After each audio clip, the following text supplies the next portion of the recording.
Good morning, everybody. Welcome back to the channel. Right, I'll start with an announcement. It's not mine, it's somebody else's. Callie and Guy have decided to stop doing their podcast. They've done a weekly podcast now for, it must be about 4 years, called Honey Geeky's Showing, better known as Higgis. They've decided to basically call it a day. Their reasons I completely get. I really do. If you want to know the full story behind it, just pop on the last episode of Higgis and skip forward to the last sort of 10 minutes and you'll hear the reasons why. I completely get it. I really do. I will really miss you guys. Really miss you guys. You were part of my Saturday morning ritual as far as work goes. I'd be there cleaning my canteen and my toilets, and I'd be listening to your podcast on my little earbuds, pulling the notebook out every now and then, just making little notes of stuff that I could have talked about on mine. You'll be sorely missed. You really will. They've not quit completely. They will be doing the odd sort of single episode, but what will stop now is the regular seasons. There won't be any more of those. It will just be the occasional episode if and when a subject crops up that they are both passionate about and they both want to talk about. And I completely get that. I really do. All I will say is you will be sorely missed by me and by everybody else. And on behalf of the group, I just want to wish you every success in everything that you decide to turn your hand to from here on in. Guy's obviously got his music career. Callie's got all sorts of stuff going on. So they're both going to have plenty to keep them occupied. So every success to both of you. I'm missing you already, but we have got obviously the back catalogue to go at if we fancy a bit of Higgis nostalgia. So, and we will be seeing them back again, and they're obviously prominent members of the group. So it's not as if we're never going to hear from them again.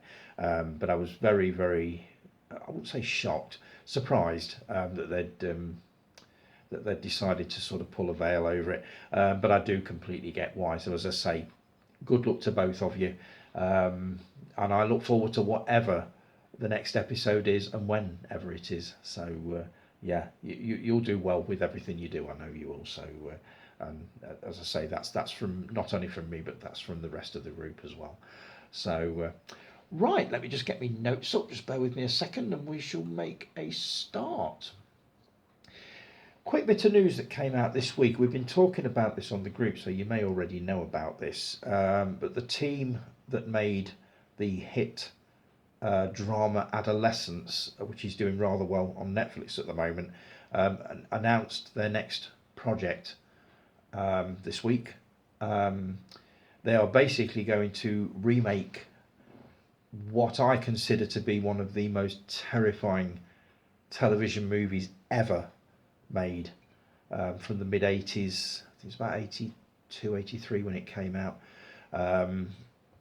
Where is it? Just bear with me. I'm all over the place. They're remaking Threads, and they're doing it as a TV series. Now, this was one of the most horrifying pieces of television that I can remember. It was just shocking as hell at the time. Steve Matt, you were saying it will have high production values as the special effects now have advanced since the mid-80s. That's what I'm afraid of. I mean, it was terrifying enough in the 80s when it came out. What they can do now, I am really looking forward to it. Guy, you were saying, you posted a meme, a Star Wars meme actually. I have a very bad feeling about this. I think they're going to do a cracking job. I just think it is going to be a really difficult, hard watch, because they're going to pull out all the stops, which they did back in the 80s. I haven't watched this for quite a few years, but I got this Blu-ray just recently, and I wouldn't mind taking another look at it before the new version comes out, the remake. Rob won't touch this with the barge pole. I have mentioned before having a look at this, and he said I'd rather not. It was just horrible. So this is one I'll be watching on my own. But that's a bit of news from them. Let's just see what what comes of it, but it's going to be shocking stuff. I'm fairly sure of that. So right, I did mention last week that I was going to sort out 5 or 6 movies that I want to introduce Rob to that he's never seen before, and I've done that now. So I'll quickly rattle through these. There's probably some more, but this is just 6 movies that I know he's not seen that I would very much like to introduce him to. The favourites of mine. First one, Casablanca.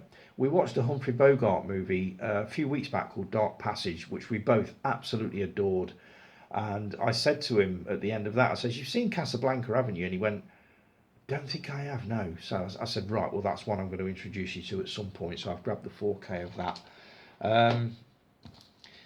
I know he's going to love this one, Harold and Maude. I'm not sure whether he's going to be too sort of fussed about the story, but he will absolutely love Ruth Gordon. I know he will. And the soundtrack by Cat Stevens is just stupendous. I reckon he's going to love that one. That's another one. Night of the Demon, a classic black and white horror movie from 1957. Absolutely brilliant. Based on a short story called Cast in the Runes. I basically unpacked this a few weeks back and showed it to him and said, "You've seen this, haven't you?" No, I don't think I have. God almighty. I mean, this was a classic in the 70s. It was part of the horror double bills on a Saturday night in the 70s, and it was on a double bill with, I believe, one of the Dracula movies, but I could be wrong. But he's never seen that, so that's another one. We saw a clip from this, and we watched it, and he said, "What's that from? It looks good." And I said, "What, you've never seen Falling Down?" Michael Douglas. Nope, apparently not. An absolute classic from the early 90s, so I'm going to be introducing him to that one. This one, the big haunted house movie of the 70s was the Amityville Horror. He's seen that 2 or 3 times. What he's not seen is this one from 3-4 years earlier, which I think is actually better than the Amityville Horror. That's Burnt Offering, stars Oliver Reed and Betty Davis. I think Karen Black is in this as well. Very, very similar kind of thing, but he's never seen it, and I loved this movie when I first saw it. So yeah, that's another one. And finally, this is one where I finally got to say, "You've got to be kidding me, you've never seen that." Star Wars, the original, A New Hope. He's never ever seen it. So I intend to introduce him to this one and also the 2 sequels of the original trilogy, Empire Strikes Back and Return of the Jedi. Not sure whether I'm fussed about watching the next 6. I'll see how he gets on with these. But I would love him to watch Star Wars just to see what he reckons of it. So we'll come back to that. So that's 6 movies that I intend to introduce him to over the next few months. So I promised I'd do that, so there you go. Right, I'll rattle on with the comments. Let's see, David, we'll start with David. Awesome video as always, cheers mate. What are some of your favourite film biographies about real life people? I enjoyed Back to Black, which was the Amy Winehouse one with an absolutely superb soundtrack. Austin Butler's take on Elvis was absolutely amazing. Didn't think I'd like it, but really, really enjoyed it. Gary Oldman as Sid Vicious in Sid and Nancy. Love that movie. Renée Zellweger as Judy Garland in Judy. That was good. One that I've been trying to get on Blu-ray. It's a real life person, but it's not somebody that you might have heard of. Warren Beatty played an American reporter called John Reed, who went to Russia to cover the Bolshevik Revolution around about 1917. The movie's called Reds. It also stars Diane Keaton and Jack Nicholson. 3 hours and 15 minutes. It's a long ass movie, but really, really good. I haven't seen it since, let's see, it came out on VHS. And I loved it. Absolutely loved it. Not usually my kind of film, but so well acted. I believe it was nominated for Best Picture and Best Actor in 81. So I would love to get a copy of that. The only Blu-ray that's available is a Region 1 release. So I'm going to have to stream that on Amazon. I believe you can buy it on there for $5.99 in HD. So I think that's the route I'm going to have to go down with that one. But Reds is excellent if you've not seen it. I'm not a fan of sports biographies, but one I did enjoy was Raging Bull, starring Robert De Niro as Jake LaMotta. The boxing scenes were brutal, but the film itself was absolutely brilliant. Braveheart, of course, was superb, and Schindler's List. That's just off the top of my head. Newport, I would love to see a Kate Bush film. Wouldn't that be something? You imagine the soundtrack on that. Who would they get to play her though? Any ideas, guys? And thoughts about Mickey Rourke doing Celebrity Big Brother? I have no thoughts on Celebrity Big Brother at all. My views on reality TV are well documented. I just consider it lazy television. They can't be asked to do decent dramas and stuff like that and documentaries, so they just stick a load of people in a house and see how they get on. It's just, to me, it's just boring. Mickey Rourke going in there, I've heard about what he's been up to and what he's been saying to people. What did you expect? Mickey Rourke is basically being Mickey Rourke. That's what he does. He's not the most PC of people. He never has been. He just says it as he sees it, and unfortunately that upsets some people. So what he's doing in there does not surprise me in the slightest. It really doesn't. But I won't be watching it. The only thing I am curious about is what the hell has he done to his face? Has he had some kind of an accident or something? I saw him some years back and he looked pretty grim, but he looks plastic. Does that make sense? I mean, have I missed something? I know he was a boxer after his acting career sort of folded, but I'd be curious to know. I need to go on the internet actually and have a look what's actually happened to him before I open my gob anymore on that one. But he looks absolutely horrendous. I think he's about 72 years old. He looks about 92.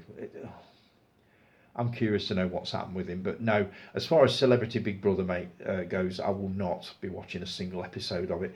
I mean, they knocked it on the head years ago because viewing figures were falling, and then they brought it back again. And it's like, why? Why would you do that? So thanks for that, David. Much appreciated, mate. Always good to hear from you. Chris. Good morning, sir. Morning, Chris. Great seeing your face on a Saturday morning. Cheers, mate. That's so nice. It's Alive is now on my watch list when I get round to watching a movie. I'll be back posting soon. I need to rewatch the Western. I'm assuming you mean the last one you watched, as Baby Brain has dissolved a lot of my memory of it, even though I knew I really enjoyed it. So you can't actually remember what film was. Welcome to my world. Val Kilmer was great as Bruce Wayne, I thought, and can't forget Willow. I've got something to show you actually. I've not seen Val Kilmer's turn as Bruce Wayne. I've not seen that movie. Willow I saw a long time ago and loved it, with little Warwick Davis. Brilliant movie. Robert De Niro movie that took me a while to get round to but absolutely loved was Cape Fear. His portrayal of an absolute nutcase is where he really shines. He does it so well, doesn't he?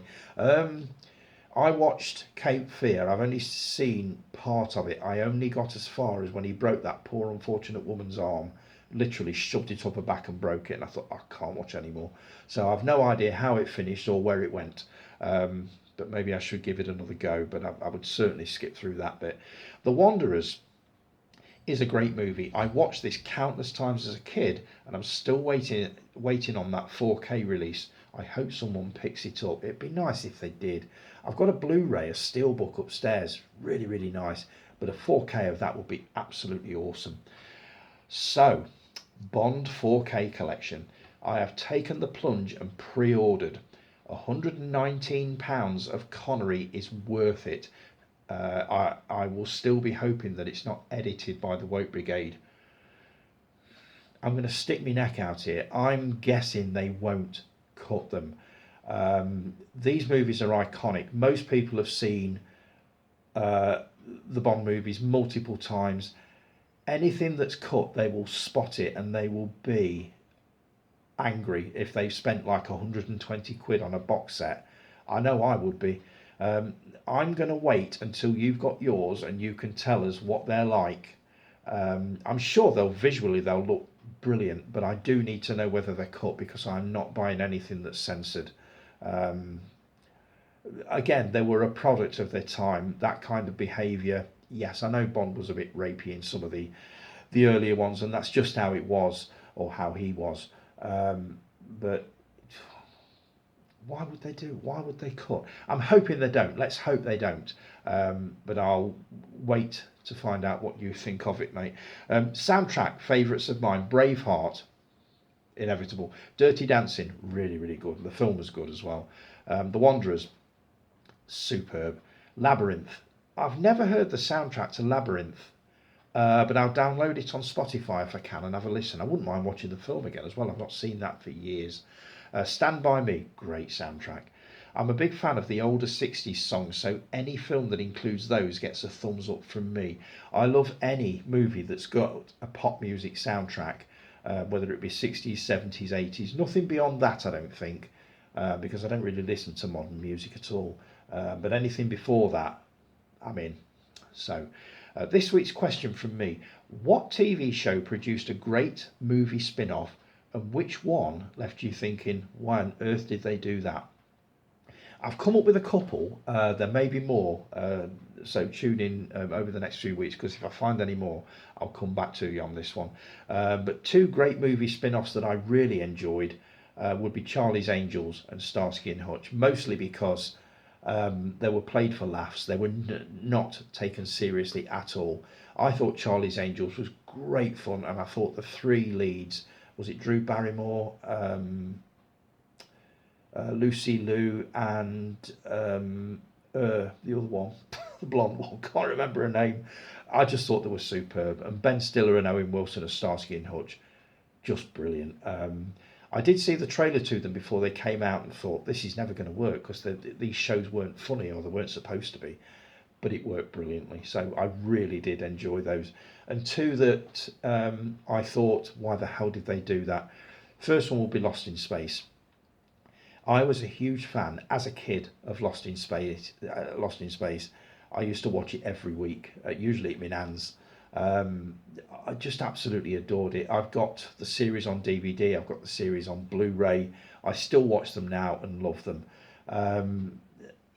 I was looking forward to seeing the movie version, knowing that William Hurt was in it, Gary Oldman was in it as Dr. Smith. I thought this is going to be brilliant, and it was just one of the most underwhelming movies I think I've ever seen. Now, I haven't seen it since it first came out, so this will be the early 90s. But, oh well, that's the dog. The early 90s. So I don't know what I'd make to it now if I watched it. I perhaps need to take another look and see what I make of it sort of a second time round, 30 years on. But I can't remember being very impressed with it the first time I saw it. The other one was Scooby-Doo. I did not enjoy the movie version of Scooby-Doo with Freddie Prinze and all that lot.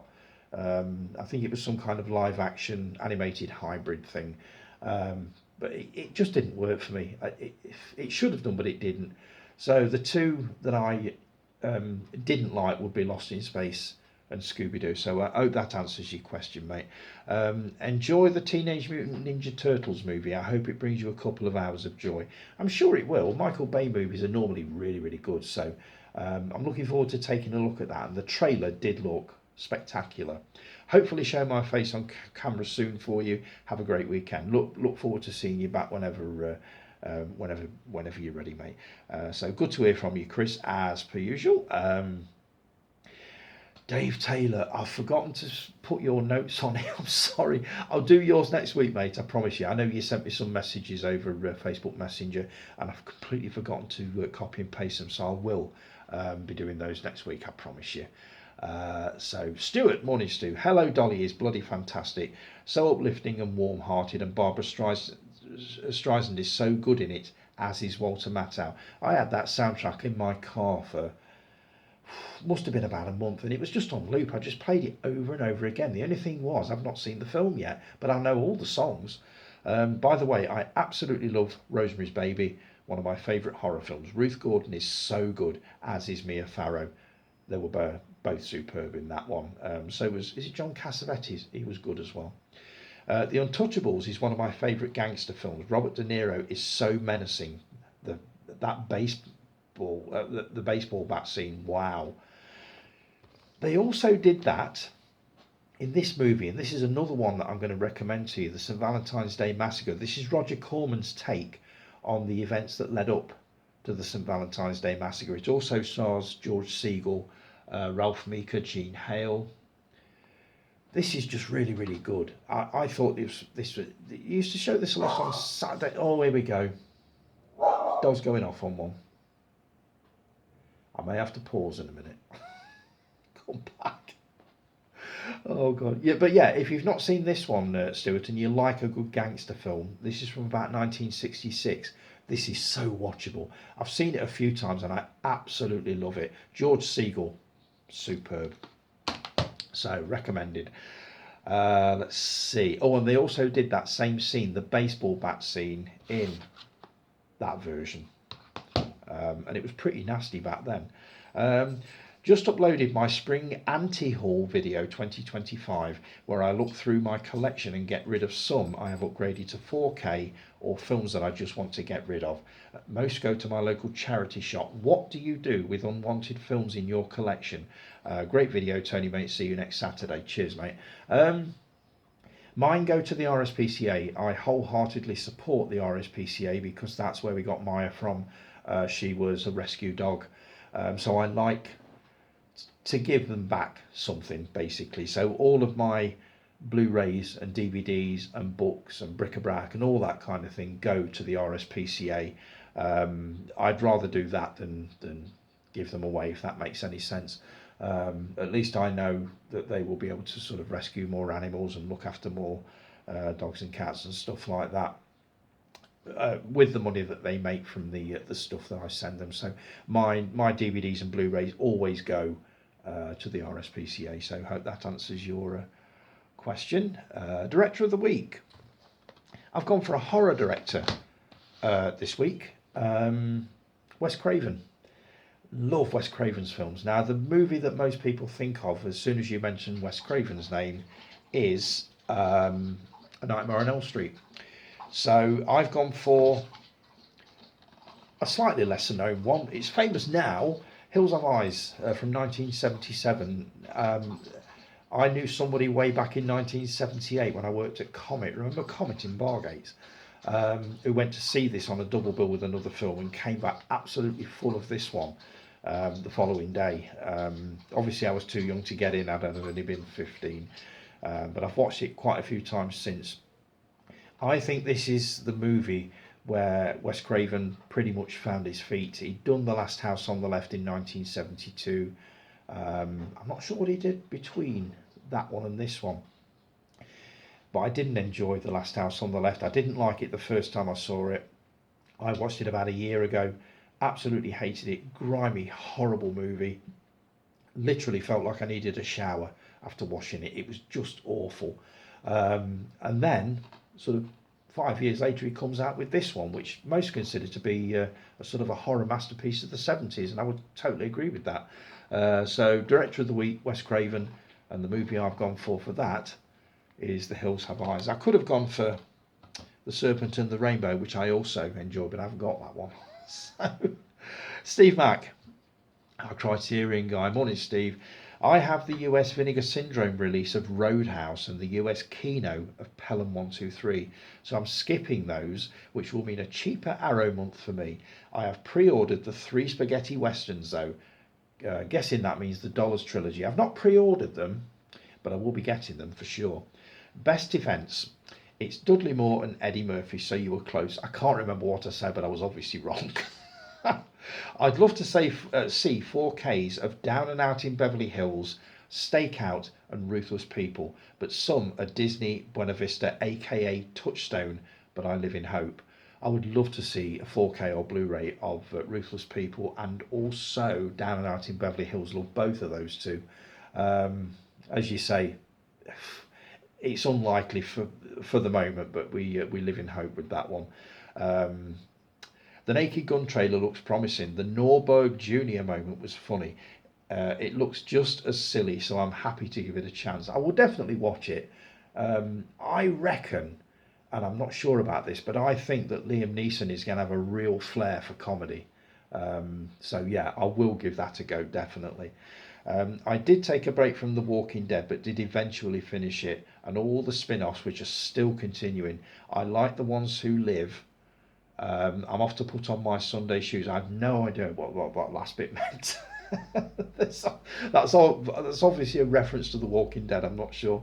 A magazine for older gentlemen that comes in a brown bag. Honestly, Tony, you know that's not what I meant.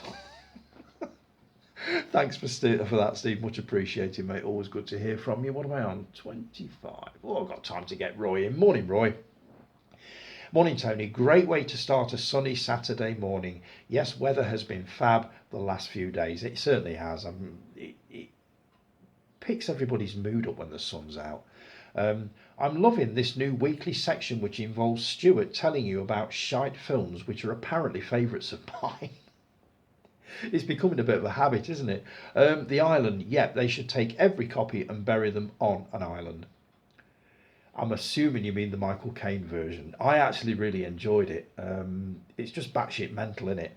But I thought it was really good. I know you have no fondness for it whatsoever, so I totally get that. Breaking Glass is incredible.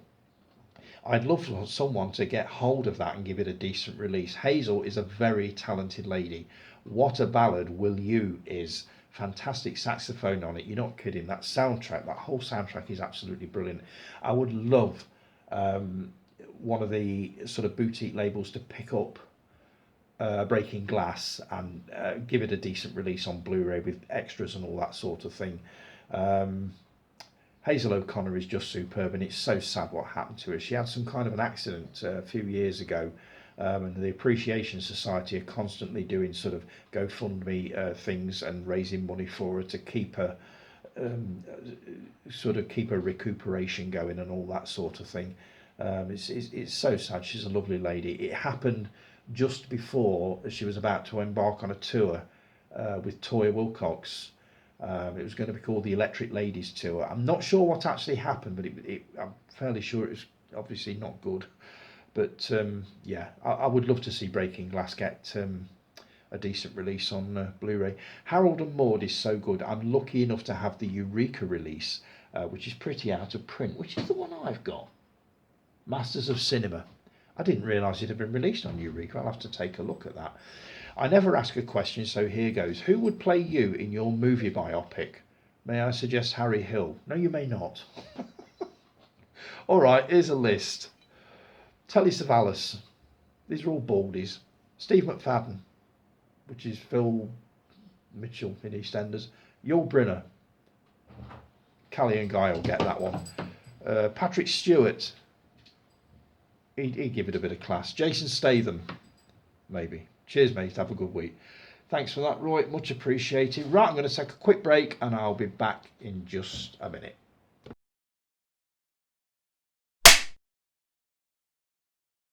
And we're back. Right, you may have noticed the rather abrupt end to part one. Rob came back from work unexpectedly, completely threw me. I had to pause it there and then, whether it had been 15 minutes in, 20 minutes or half an hour. It had to stop for the moment. So I've taken a break for about 6 hours. It's now 8:47. I don't ever record this time of the night, so God knows how this is going to go. He's just bought me a sleepy tea. These things are like horse tranquilizers, so if I start to nod, I'll apologise now. We'll see how we go. I desperately want to bring this in at under an hour if I can. So I've got about half an hour to do that. So I'll crack on. I'll start by saying, Mark, we'll come back to that in a bit. Right, to crack on, let's see. Ollie, we got as far as Ollie, didn't we? Morning, Ollie. Good morning, Tony. Have had a superb week of watches this week, including The Jazz Singer with Neil Diamond. I love The Jazz Singer, which I thought was excellent. And another one that had a small performance from Neil Diamond called Saving Silverman, which was very funny. One they couldn't get away with nowadays. I mean, that immediately piqued my interest when you said that. I absolutely adore The Jazz Singer. I haven't seen it for many, many years. But again, it's another one that I saw at Burton Odeon, would have been about 1980-ish. Loved it, bought the soundtrack on vinyl, which I've still got. I did have it on DVD at one time, but I seem to have lost it somewhere along the way. So I do need to get another copy. There are Blu-rays available. but they are quite expensive, and it is a movie that is desperately crying out for a Blu-ray release. So hopefully we'll see one at some point. As for Saving Silverman, I watched the trailer. I absolutely loved it. I've got to get hold of a copy of that.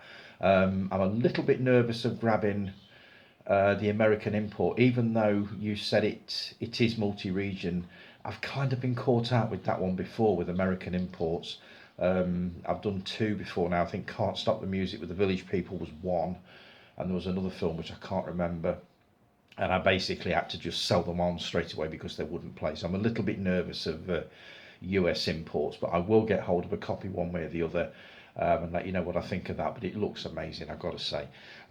What's one of your recommendations? That being Local Hero, which I also loved. Just such a nice film with some beautiful scenery. It's absolutely gorgeous, isn't it? And that soundtrack by Mark Knopfler is just sensational. I am desperately trying to find the time to watch it again. I haven't seen it for quite a while. I've got the same Blu-ray that you've got, so I definitely want to take another look at it. It's just a charming little film, minus all the effing and jeffing and all that sort of stuff that goes off with comedies nowadays. It's just charming, it really is, and I'm fairly sure you will love Gregory's Girl. Please, please try to grab a copy of that because I'm fairly sure you will enjoy it. It's in a similar vein. It's the same kind of sort of gentle, light comedy as Local Hero, and I don't think it will misfire with you. I'm fairly sure it won't. I also thought that The Monkey was just all right. I didn't really know what to make of it. As I've said before, I'm not sure whether I had a different print of the movie, but it was not what I was expecting at all. I certainly won't be making a beeline to watch the sequel, that's for sure, which I'm fairly sure is on its way at some point. I just thought it was okay. It was nothing special. Jason definitely didn't bother with it. I think he basically said something along the lines of he wouldn't waste his time on it. So maybe I should have listened to him on that one. But yeah, it was okay. But I certainly won't be watching it again. I'm fairly sure of that.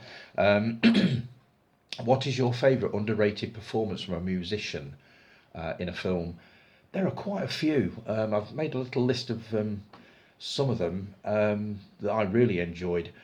I only saw Purple Rain for the first time, I think it was last year, and thoroughly enjoyed it. I'm not a Prince fan by any means, but I thought he was excellent in that, and the soundtrack was superb again. Dolly Parton in 9 to 5, I absolutely adore 9 to 5, an absolutely brilliant comedy. Another one that's very on PC that you couldn't do nowadays. But yeah, Dolly Parton in that was superb. Barbara Streisand, not A Star Is Born or anything like that, but What's Up Doc, which was a screwball comedy from 1972, starred Ryan O'Neal. I thought she was excellent in it, absolutely brilliant. Madonna, A League of Their Own, that was superb. Bette Midler in The Rose. I know she did a lot of comedies, touchstone comedies like Ruthless People, a drama called Beaches, which was heartbreaking. But I thought one of her best roles was probably one of her first ones, and that was The Rose with Alan Bates. Superb. David Bowie, The Man Who Fell to Earth, and also Merry Christmas, Mr. Lawrence. They were both good. Olivia Newton-John in Grease. I don't know whether she's acted in much since. I know she did Xanadu, which I thoroughly enjoyed, and she also did a cult movie called Tomorrow, Tomorrow, which I believe is on Prime at the moment. Very, very strange sort of sci-fi musical comedy type thing. I've seen the trailer, but I've not seen the film. But I do intend to catch it on Prime at some point. But I enjoyed her in Grease. Phil Collins, I thought was good in Buster. I think that was his only role as Buster Edwards, one of the great train robbers. Cliff Richard, love Cliff Richard films. Summer Holiday.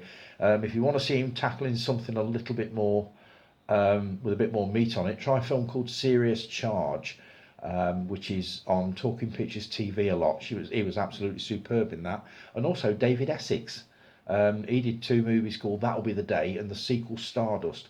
Absolutely brilliant. That was sort of mid-70s, 73, 74. Very, very good. And there are probably others if I thought on, but I hope that answers your question, mate. Gave the first Kill Bill another go this week and liked it a bit more than last time. I'm guessing you weren't keen. I've only ever seen it once and I thought it was okay. Nothing special. I do love Tarantino's work. That wouldn't be top of my list. If I had to pick a favourite, I would say it would probably be Reservoir Dogs, which I thought was excellent, and I still think is excellent.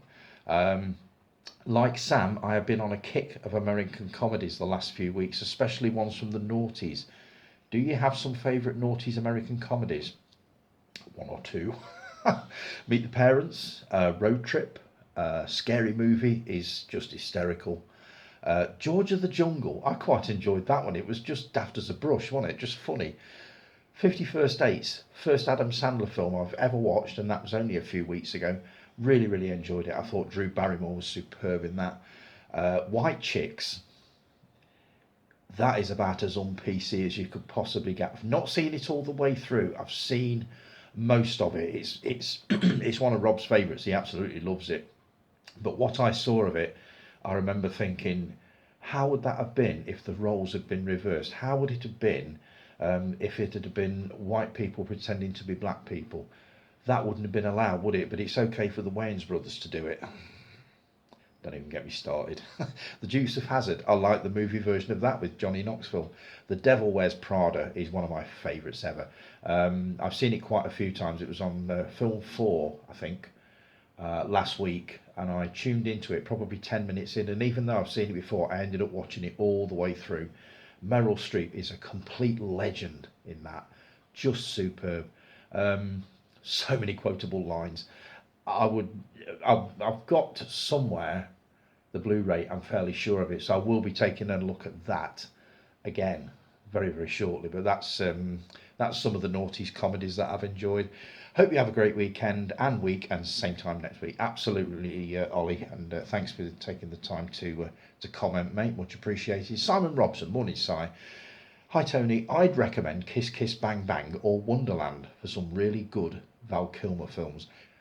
I'm in the process of tracking down both. I've heard of Kiss Kiss Bang Bang, but I'd not heard of Wonderland. I actually had to look it up.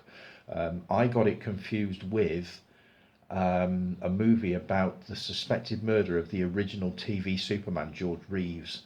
And I believe that was called Wonderland, or did it happen in a place called Wonderland in America? I can't remember, but that's what I got it confused with. And now I know what it's about. I will definitely be grabbing a copy of that to take a look at, so I'll let you know. Also, when looking up Bruce Glover, I realised that his son was Crispin Glover, George McFly from Back to the Future. I didn't realise this either until I looked it up. I was just really, really surprised. The only thing I really remember Crispin Glover from is Friday the 13th Part 4, which he was superb in, and also Charlie's Angels, which I loved him in. I thought he was great in that. He's been in quite a few things. He always plays the oddball, doesn't he? But Back to the Future, yeah, it was superb in that. So thanks for that, Simon. Much appreciated, mate. Look forward to hearing from you next week. Sam. Morning, Sam. Good morning, Tony. Great video as ever. Cheers, mate. Some awesome coming-of-age film titles there. Close is great. Close is devastating. It's one of the most genuinely upsetting films I think I've ever watched. Nothing good happened in it after about the first 20 minutes. It's just, for those of you that don't know, it's the story of two young lads, about 12, 13, something like that. They're very, very close friends. It's a French movie. The kind of friendship that you only have at that age when you're just inseparable. You're finishing each other's sentences, all that kind of thing. And at school one day, one of the girls passes a rather unfortunate remark to one of them, basically saying, are you two a couple? And it begins a chain of events that just, it's devastating. It really is a brilliant movie, but not for everyone, definitely. Let's see, Beautiful Thing is very good. Haven't seen it for years, but I do remember enjoying it. Haven't checked out The Outsiders or Risky Business, but heard good things. Not seen any of the American Pie sequels either. You're not missing much, Sam. The only one I really, really enjoy is number 2, which I think is brilliant. The rest of them are okay, but I could probably live without them. Tyneside Cinema is great, Tony, mate. It is so cool to see so many new releases and classics there. Best of both worlds. You're so lucky to have that. And there's another one as well, isn't there? I think Simon was on about it the other week, that you got 2 sort of local independent cinemas, which is absolutely amazing.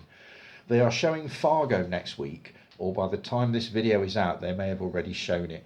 Definitely want to try to get to see it. Fantastic film. What's your thoughts on that and the TV series? The movie I've not seen, never got round to it. The TV series, I only watched season one. Billy Bob Thornton was absolutely brilliant. I found a lot of the deaths in the series distressing, to say the least. The one where they duct taped that guy to the exercise bike with a gun was just horrifying. I couldn't get that out of my head. It just sat there for weeks. Um, so I didn't really progress any further than series one. It was really well done. It was just a real downer of a series. For me, it was anyway, so it's not something I'm going to be revisiting anytime soon. Been recommended the Kentucky Fried Chicken movie as well, mate. Sounds right up my street. Sorry, Sam, that made me laugh.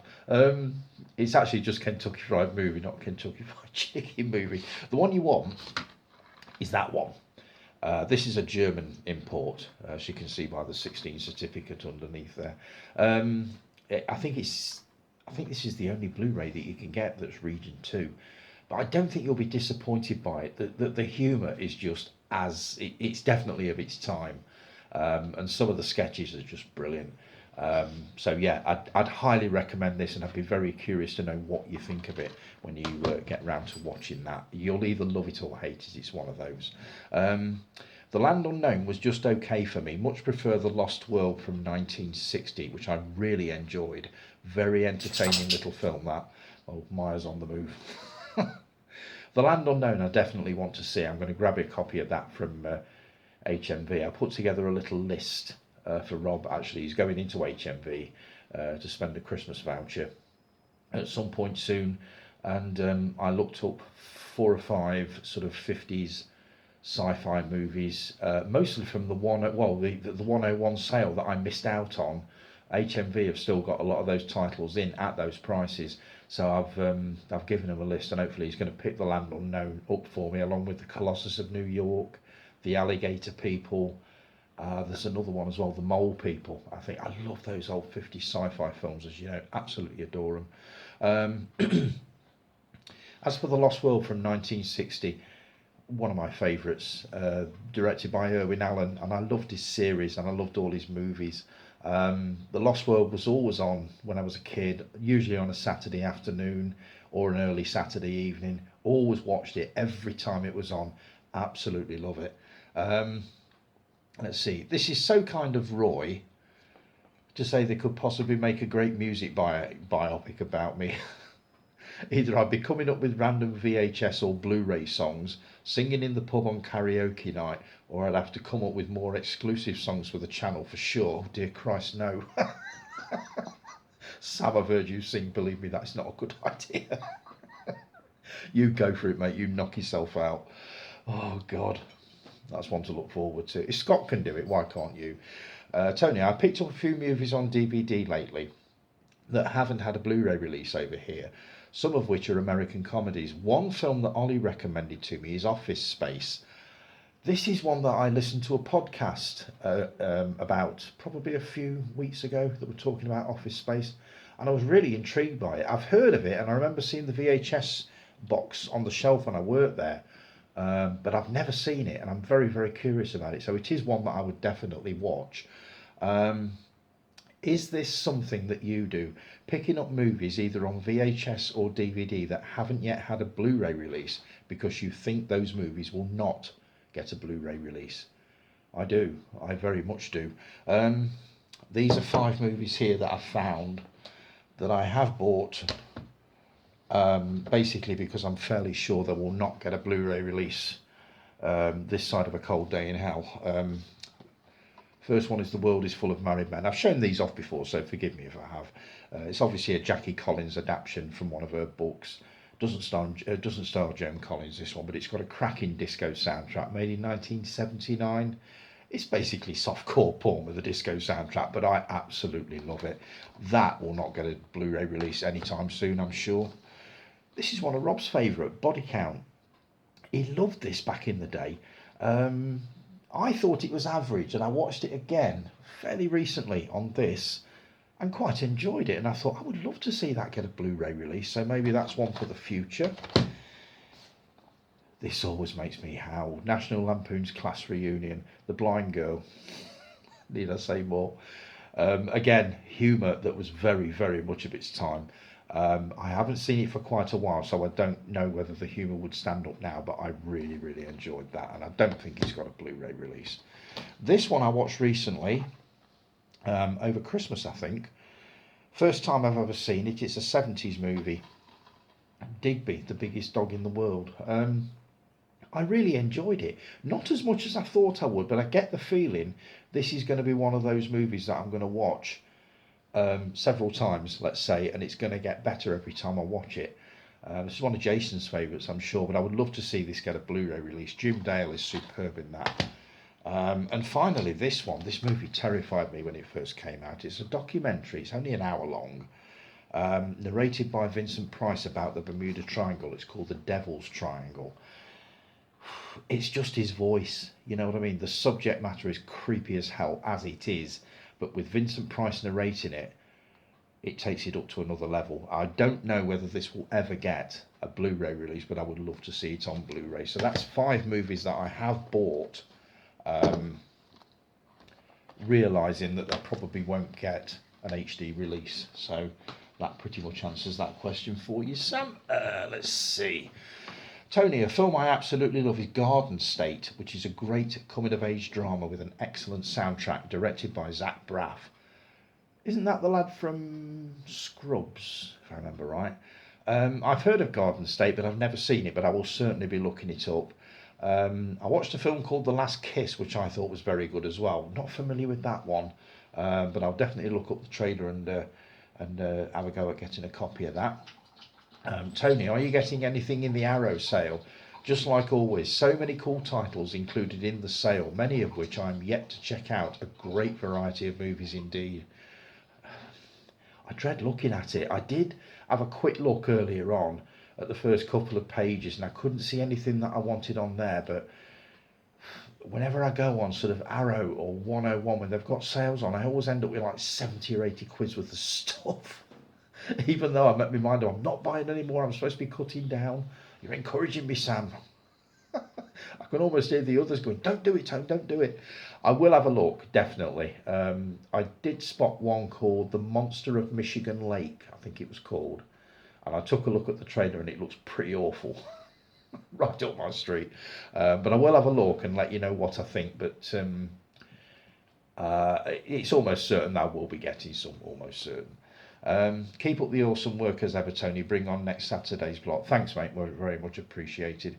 I haven't forgotten, by the way, the top 10 American comedy movies and top 10 American sitcoms. I will be doing that within the next week or two. I've got to sort some examples of that out. I haven't forgotten it. I've actually got it in front of me here. So leave that with me. Mark. Morning, Captain. Morning, Mark. Favourite De Niro film? Well, I'm actually watching a De Niro series on Netflix at the moment, 0 Day, well worth a watch. I've never heard of this, but people at work have been on about it, telling me that you've got to watch this, it's absolutely brilliant, so I will be taking a look at it at some point. Val Kilmer films I would recommend, Snowman and Kill the Irishman. I'd never heard of either of these. I watched the trailer to Kill the Irishman and thought, wow, that looks amazing, so I'm getting a copy of that. I'll check the trailer for Snowman out and see what I think of that. Is your watch strap broken? It's always flapping about. That would drive me nuts. It is. It's missing the little buckle thing that you tuck it into there. I need to get a spare one. I've got to find out what the hell it's called first. I'll have a look on Amazon. They'll have something, but I'll probably do with a new watch actually. But yes, it is irritating to say the least. My God, Guy, he doesn't know who Stevie Ray Vaughan is. Hang your head in shame. I daren't hang my head in shame. I'll fall asleep. Excuse me.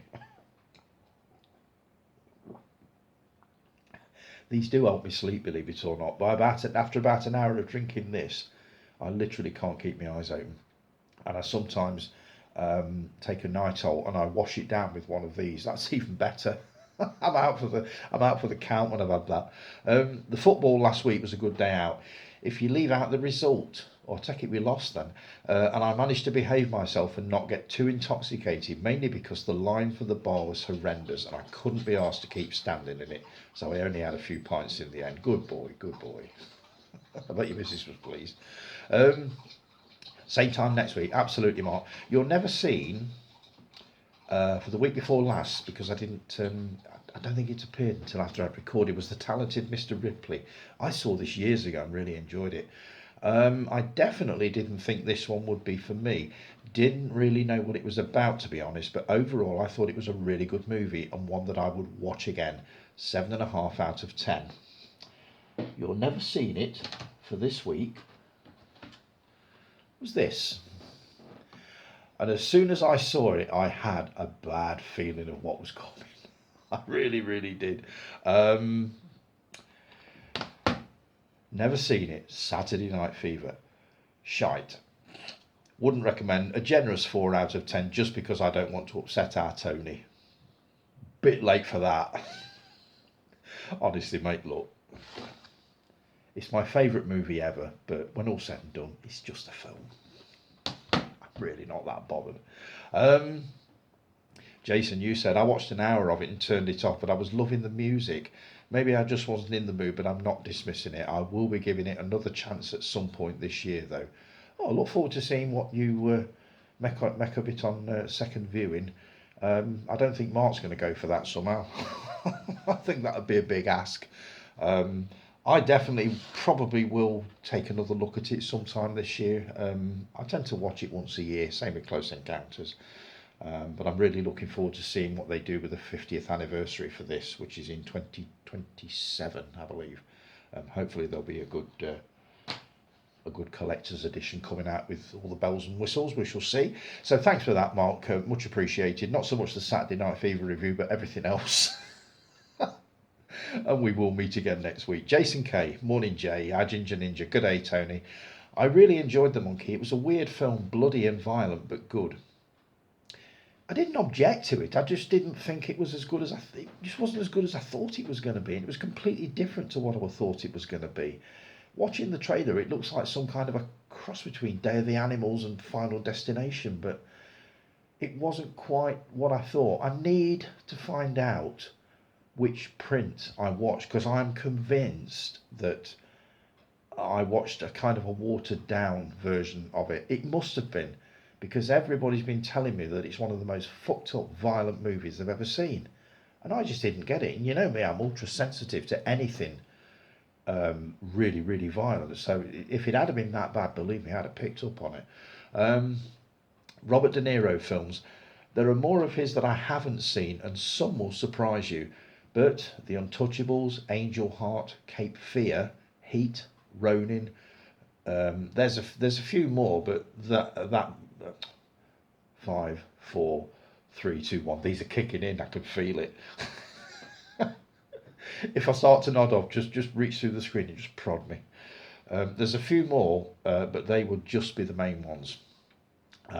Let's see. Well, I've not seen The Untouchables. Saw Angel Heart. That was really good. Cape Fear.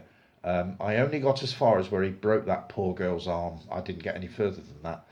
So I've no idea how it finished or where it wound up. Heat, I've never seen. Ronin, not familiar with that one. So yeah, I love Robert De Niro's films, but there are many that I've not seen.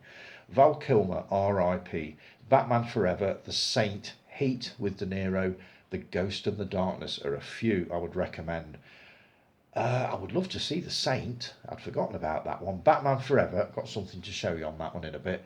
The Ghost and the Darkness with Michael Douglas. That was the rogue lion in Africa, wasn't it? My God, what a movie! I haven't seen that for decades. I won't mind another look at that one. It's Alive, yes, and the sequels. They're just good, solid exploitation 70s nonsense, but brilliant. Never seen Rosemary's Baby. I really keep meaning to watch it. You need to see that one, Jay. Honestly, that would be worthy of one of your reviews, most definitely. Soylent Green. I will get onto both of these movies, mate, I promise you. Soylent Green, it's good. End of story. No, I can see why some people may not like it, but I really enjoyed it. The Omega Man, great. But do a triple feature with The Last Man on Earth. The full movie is on my channel. The Omega Man and I Am Legend. I think I saw I Am Legend many years ago. Can't remember what I thought of it. Will Smith, isn't it? The Last Man on Earth. That's Vincent Price, isn't it? That's the original version. I will definitely check that out if it's on your channel, and I'll let you know. That would be a good triple bill, as you say. The Running Man remake, not needed, and Glenn Powell taking on the Arnie role. Fuck that. I can't stand that guy. Not really familiar with him. I'm sure I've seen him in something, but I can't place it. As for the Running Man remake, why? What would be the point? It's just one of them, isn't it? What are your thoughts on the recent announcement of the new Beatles biopic and cast? 4 movies, each focusing on a different member of the band. I am really looking forward to it. I know there's been a lot of controversy considering Sam Mendes' casting of the Fab Four. But come on, guys, these are 4 top-notch stars. Barry Keoghan, Harris Dickinson, who's the others? I can't remember, but these are big name people. They're going to do a good job. And I think some people have said that Barry Keoghan can't play. Is it Ringo Starr? It doesn't look anything like him. It's like, doesn't matter. It really doesn't matter, does it? I think Sam Mendes, being a top-notch director, is going to do a cracking job with these, and I can't wait to see what he's going to do with it. Only got till I think 2027, and I believe they're all going to come out at the same time. So he's got his work cut out for him. I think they're going to be good, and I'm looking forward to them. And as for all the naysayers, hang on, let's see what they're like first, shall we, before we start passing judgment on it. You know, he's only just casted; he's not even started yet, so give him a chance. But Sam Mendes is a good director, so I don't think we're going to go too far wrong with it. Great vid, Tony. Have a great week. And yes, I am back. Had the week off and been catching up. It's good to have you back, mate. I haven't forgotten about your question about woke-free movies. I've got a list here, which I do want to get into, but there's 1 or 2 more that I would probably like to add to it, so I'm going to come back on it. I've not forgotten about it. You asked me, which movies would you like to see remade if the whole woke movement no longer existed and the filmmakers had a totally free rein to do and say whatever they like, as it used to be? I've not forgotten about that. Leave that with me. Let's see. Guy. Short but sweet this morning. Morning all. Great vid as per usual, mate. Get on Spotify and search Stevie Ray Vaughan. You'll be glad you did. I've already done that, and I've got hold of the Essential Stevie Ray Vaughan, which I believe is the one that you sent me a link to. So I'll have a listen to that at some point during the week, and I shall give you my thoughts on it. Right, I've got to take a quick break because I'm coming up to 30 minutes, but I'll be back with some comments from Callie, some comments from Jason, and 1 or 2 bits and pieces. I've gone a bit mad again this week. This abstinence thing really isn't working. Not at the moment, anyway. I'll be back in a sec.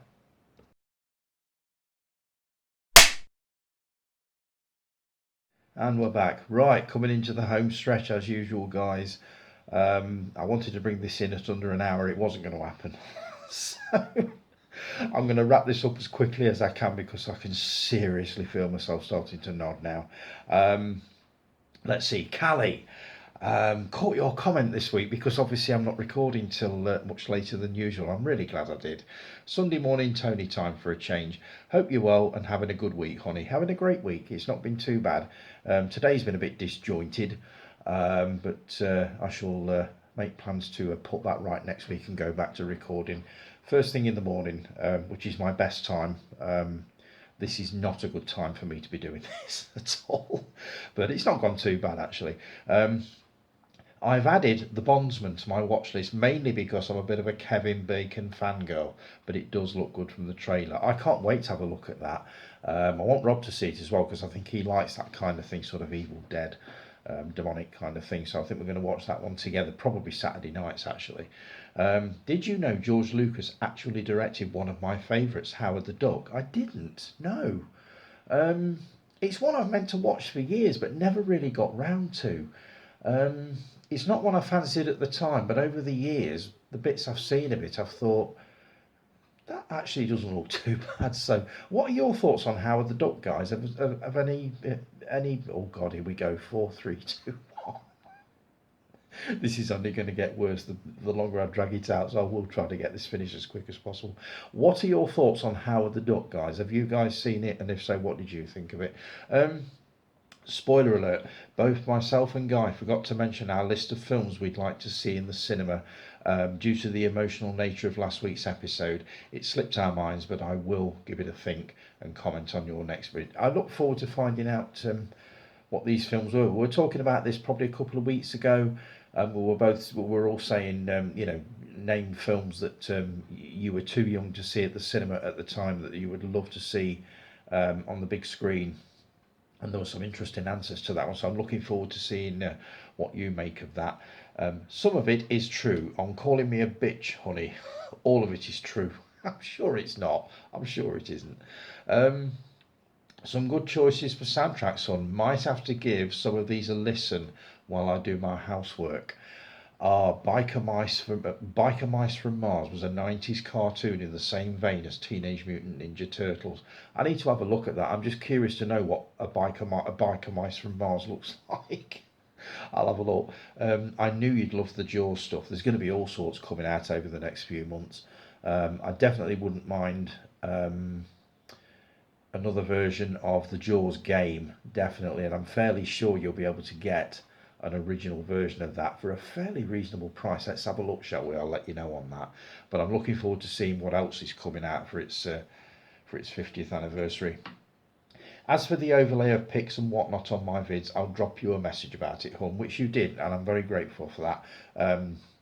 I had a listen, and I'll be looking up that software and also giving it a go. It's the one thing that I promised I was going to do this year, is to get the ability to put stills like you do, so that any film that I do actually name that I haven't got, I can actually put a photograph of the sleeve or the stars or whatever, just to give it that little bit of extra polish, which won't hurt. Let's see. Thank you for the Higgis, love. Perhaps the last time I'll get to say that. It won't be, because you will be back for your individual episodes. I refuse to say goodbye. I hate saying goodbye. I hope you enjoyed the last episode, and looking forward to hearing your thoughts on the shocking twist, which I gave pretty much at the beginning of today's video. As I say, you will be sadly missed. You really will, certainly by me. I really enjoy the podcast. I love the banter between you two. And it'd be a shame thinking that we would never see that again, but we will be seeing it again, and I look forward to seeing it again. I've got to get started on the housework now. As always, some cracking episode. Looking forward to the next one, and hope you have a great week. Cheers, Callie. You mentioned a movie called The Butterfly Effect, maybe last week or the week before, can't remember. I'm very curious about it. I'm going to look it up and see if I can get hold of a copy. I'm just curious by what you said. It's obviously one of your favourites, so that's one that I will be taking in at some point. So thanks for that, Callie. Good to hear from you. Looking forward to hearing from you next week with a bit lot. Jason P. Good morning, Jay. I'll be watching this later. Grandad duties today, which includes doing them a barbecue. Oh, bloody hell, rather you than me. And you came back a little bit later. Evening, Mr. Harris. Evening, Mr. Parry. As if I'd start a new group. I've got everything I need in this group. Thanks. You don't get rid of me that easy. Damn. I honestly fell for that one. I really did, and I think a lot of people did. Just for a few seconds, I thought, oh, God, there goes the first one. They'll all follow him now. I'm really glad. I'm really glad that you're not. Yeah. Best Defence starred Eddie Murphy. Well, he was hardly in it, and it was crap anyway. I won't be bothering with that one then. Wish You Were Here was released in 1987, and it starred Emily Lloyd, who is the daughter of the late great Roger Lloyd Pack, which is Trigger from Only Fools and Horses. Only scene I remember is when she flashed her arse and said, "Up your bum." Memorable little sequence. Classic film. I absolutely love it. It was rumoured at the time that it was based on the early life of Cynthia Payne, who was the subject of the movie Personal Services with Julie Walters. Don't know whether that was actually true. I'd be curious to know whether it was. I quit watching The Walking Dead in series 7, I think. I think that Negan guy took over a bus or something. I just thought, sod this shit. I think we got up to 5 or 6, and to be honest, as I said, we just found the whole thing boring. Maybe we should have continued with it, but I didn't realise at the time that all these offshoots were going to be coming out. I'm not sure I could have been asked with that anyway. But I don't think I'll be going. But I would actually need to go back and watch the whole series again if I was going to tack on any of these sort of sequel series and prequel series or whatever. But I've no intention of doing that. I was going to mention Men's Health magazine. I saw the latest edition the other day in the waiting room of the garage while I was waiting for my car to have its MOT. Did I pick it up for a read? Did I bollocks? Nothing in there would interest me. Now, if there was a menu next to it from the local kebab shop, I'd have actually picked that up and read it. Yeah, missing the point a bit there, Jace, I think. As you can see, there is a magazine you could get, and yes, it's real. I just googled Men's Health magazine for OAPs, and this came up. You cheeky sod. It's what I asked for, isn't it? I have actually ordered that book. It's a book, not a magazine, but I have ordered it. I've read a sample of it on Amazon, and it's pretty much exactly what I was looking for.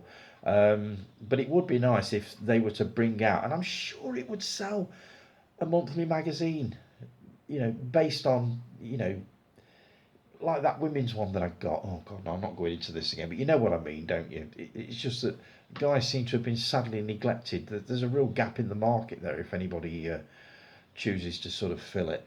Never seen a Turtles movie in my life, and I ain't about to start now. Not my thing. I suppose it's because I was working when the cartoon came out. This is what I always say, is that I missed out on Teenage Mutant Ninja Turtles, Masters of the Universe, all that kind of thing, because I was working.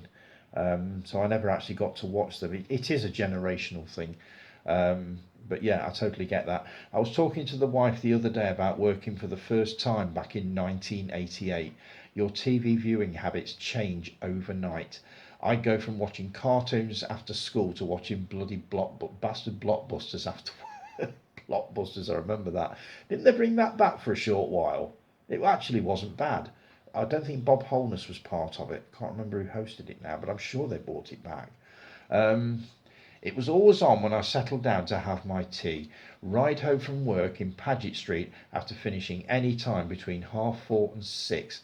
Over the ferry bridge.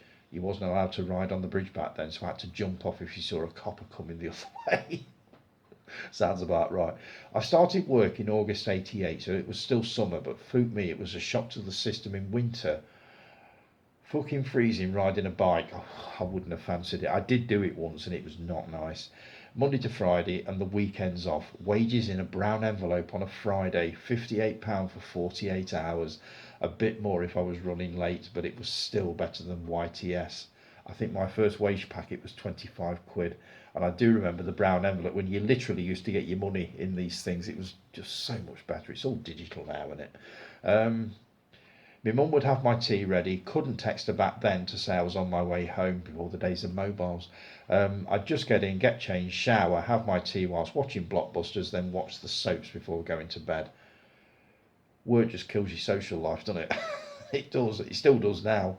Friday night was different. That was payday, so I'd call at the local Chinese and treat myself. But first I'd go into the video shop opposite to pick a film to watch. Happy days, happy days. Those were the days. I rode to work from August 88 to May 90 when I passed my driving test. Fuck me, it took me longer to get home in the car, but at least if it was pissing down, I wasn't getting wet, and I was warm. Until next week, Mr. H.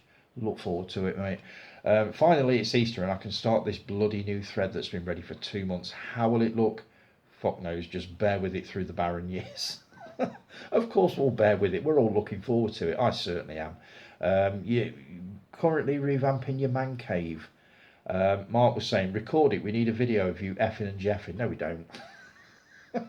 No, go on, Jay. Do it. Do a vid. Let's have regular updates on your man cave revamp. Oh my God, this is really kicking in strong now. I need to wind this up as soon as possible. Never seen it. Day 65 of 100. Earthquake. I love Earthquake. I haven't seen it for years, but I love it. Synopsis. Various interconnected people struggle to survive when an earthquake of unimaginable magnitude hits Los Angeles, California. Verdict. Well, I thought Towering Inferno was shit and boring. There's just no hope in you. How can the Towering Inferno be shit and boring? Generational, what can I say? So I just had to give this a watch. This film is 51 years old now, and you can tell by the scenery, but I did enjoy it. Yes, I did. I thought the effects were okay. No CGI back then, remember. It was completely different. It was all practical effects, wasn't it? I can imagine at the time it was even better. Would I watch it again? Yes, I think I probably would. I wouldn't mind a look at that. I'm going to see if I can track a copy of Earthquake down. I've not seen it for many years, but I did enjoy it. I have actually got the Towering Inferno as well. I bought it on Blu-ray along with the Poseidon Adventure probably a couple of weeks ago. So I'm going to take another look at it. Who knows, my opinion may have changed, but I can't see it changing quite that much. Right, into the very final stretch. I've got some few bits here to show you that I've bought.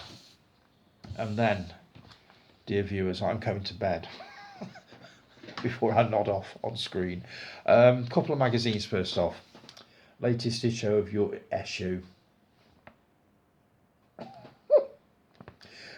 Retro.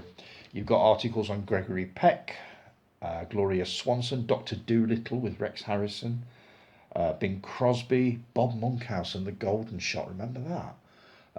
Lost interviews with Barbara Streisand. All sorts in that. That's a good coffee break read, that one. The latest issue of Empire. This was billed as a Jaws special. Now, Jason tells us that there are only 8 pages relating to Jaws, which is a bit of a swizz, isn't it? I mean, I love the magazine, don't get me wrong, and I shall devour it like I always do. But if they're billing it as a Jaws special, and the cover art on this subscriber issue is absolutely beautiful, it's not really good to be doing that. And if it is only 8 pages, it'll be next to nothing. But I'll have a read and let you know what I think. Right, let's see. I've got a book here. Callie, you'll like this. Big Bosoms and Square Jaws. This is a biography of Russ Meyer, whose movies I'm currently collecting. I need to order another one this week, and I think it's going to be Beneath the Valley of the Ultra Vixens or something like that. I'm going to get them all as they come out, and I'm looking forward to the one that you recommended me, which I think is called Faster Pussycat Kill Kill, or Kill Kill Pussycat Faster. Something like that. But this is a good sized biography, so I'm looking forward to getting into that. Some Blu-rays. On the back of Val Kilmer passing away a couple of weeks ago, somebody mentioned to me that Batman and Robin, I think it was Lee, one of my colleagues at work, he mentioned that Batman and Robin is one of his guilty pleasures. It really is an appalling movie apparently, but he loves it. So I thought I'd grab this. I got this for £7 something. I couldn't resist it. This is the 4 original Batman movies. So you got Batman Returns, Batman and Robin, and Batman Forever. So I'm looking forward to having a look at those. This is one I mentioned last week. I've got happy memories of seeing a little bit of this at my aunt's house one Christmas around about 1976, but I've never seen the whole thing. Hatari, starring John Wayne.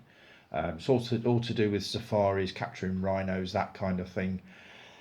I really, really look forward to watching this. It's a long film. It's about 2 hours and 40 minutes. It's a long film, but I've got happy memories of the bit that I saw of this. I'm looking forward to seeing the whole thing. This one was mentioned on a podcast last week, and I was really curious about it. I've heard of it, never seen it. Grosse Pointe Blank with John Cusack, Minnie Driver, Alan Arkin and Dan Aykroyd. That's a hell of a cast. All to do with a hitman going to his high school reunion or something. Just really curious about it, and I saw it on Amazon for about £6, so I thought we'll grab that. This is one that Roy recommended, and I can't wait to take a look at this. This is the kind of movie I actually love. Arbitrage, starring Richard Gere, Susan Sarandon, Tim Roth. It's going to be really good. Sort of a political thriller, I believe. I love that kind of thing. All the President's Men, absolutely brilliant. I'm hoping that's going to be in roughly the same vein, but we shall see. We were talking about Will Smith and the fact that I'm not overly keen, but I will be willing to sort of take a look at some of his more serious work. This one was recommended by, who was it? Can't remember, it might have been Mark. But I like the idea of the story of this, Concussion. Obviously never seen it. It sounds like the kind of thing that Rob will quite enjoy because he loves a good true story. So that's one I'm going to be taking a look at. This is another one that I heard about on a podcast. I go for a walk every day for 30 minutes and I always put the Real Britannia podcast on to listen to on my walk. And they were talking about this movie, Last Orders. It's not available on Blu-ray as far as I know, so I had to get the DVD. And this has got one hell of a cast. Michael Caine, Tom Courtenay, David Hemmings, Bob Hoskins, Helen Mirren and Ray Winston. Don't know much about it apart from what I've heard on the podcast, but it's basically a group of old friends meeting up after many years at a funeral of one of their colleagues. So I'm looking forward to taking a look at that from what I've heard of it. This one, I was talking to a colleague at work about this, and I did say I've never seen it. It's one of Robin Williams' movies that I've never seen. She absolutely adores this movie. So I think this is probably going to go to her when I've actually watched it. But I said I wouldn't mind having taken a look at it. Popeye, starring Shelley Duvall, obviously based on the cartoon from like the 20s and 30s. I just can't wait to watch that because I remember seeing the trailer to it many years ago and thinking that actually looks good, but never got round to watching it. These are a couple more on DVD. This was coming to the end of its run on Prime, and I thought, you know what, I'll see if it's out on DVD, and I've managed to grab it. Becoming Bond. This is the story of George Lazenby, who starred in my favourite ever Bond film, On Her Majesty's Secret Service. It's basically the story of his life and his relationship with the Bond franchise. Looking forward to watching this very much. I think it's a good length as well, 96 minutes. So yeah, definitely going to take a look at that. And this was on the same page, and you know me, when I spot something on the same page, got to have it. Everything or Nothing 007 is basically the story of the Bond franchise right from the start up to current day. So that's going to be worth a look. And I've been waiting for this for weeks. I ordered it way back in February, and there's been delays on it. It finally turned up yesterday. I can't wait to see what this looks like on 4K. The classic movie, the classic Brian De Palma movie, Dressed to Kill, starring Michael Caine, Angie Dickinson and Nancy Allen. I absolutely adore this movie. I've seen it many, many times, and I'm guessing it's going to look stunning in 4K, and I will let you know when I get the chance to watch that. Right, that is it, guys. I am done, and I'm going to bed before I literally fall asleep on you. It's been a pleasure as always. I'll be back again at the same time next week. You've got nearly an hour and a half's worth. I hope you can stand that. That is pretty much it. I can't think of anything else to say. Have a brilliant week, folks. Thanks ever so much for joining me. Any questions you've got, feel free to leave them in the comments or whatever, and I shall address all points on the next video. As I say, have a brilliant week, guys. Thanks ever so much for joining me, and I will talk to you all again next weekend. Take care. Ta-ra.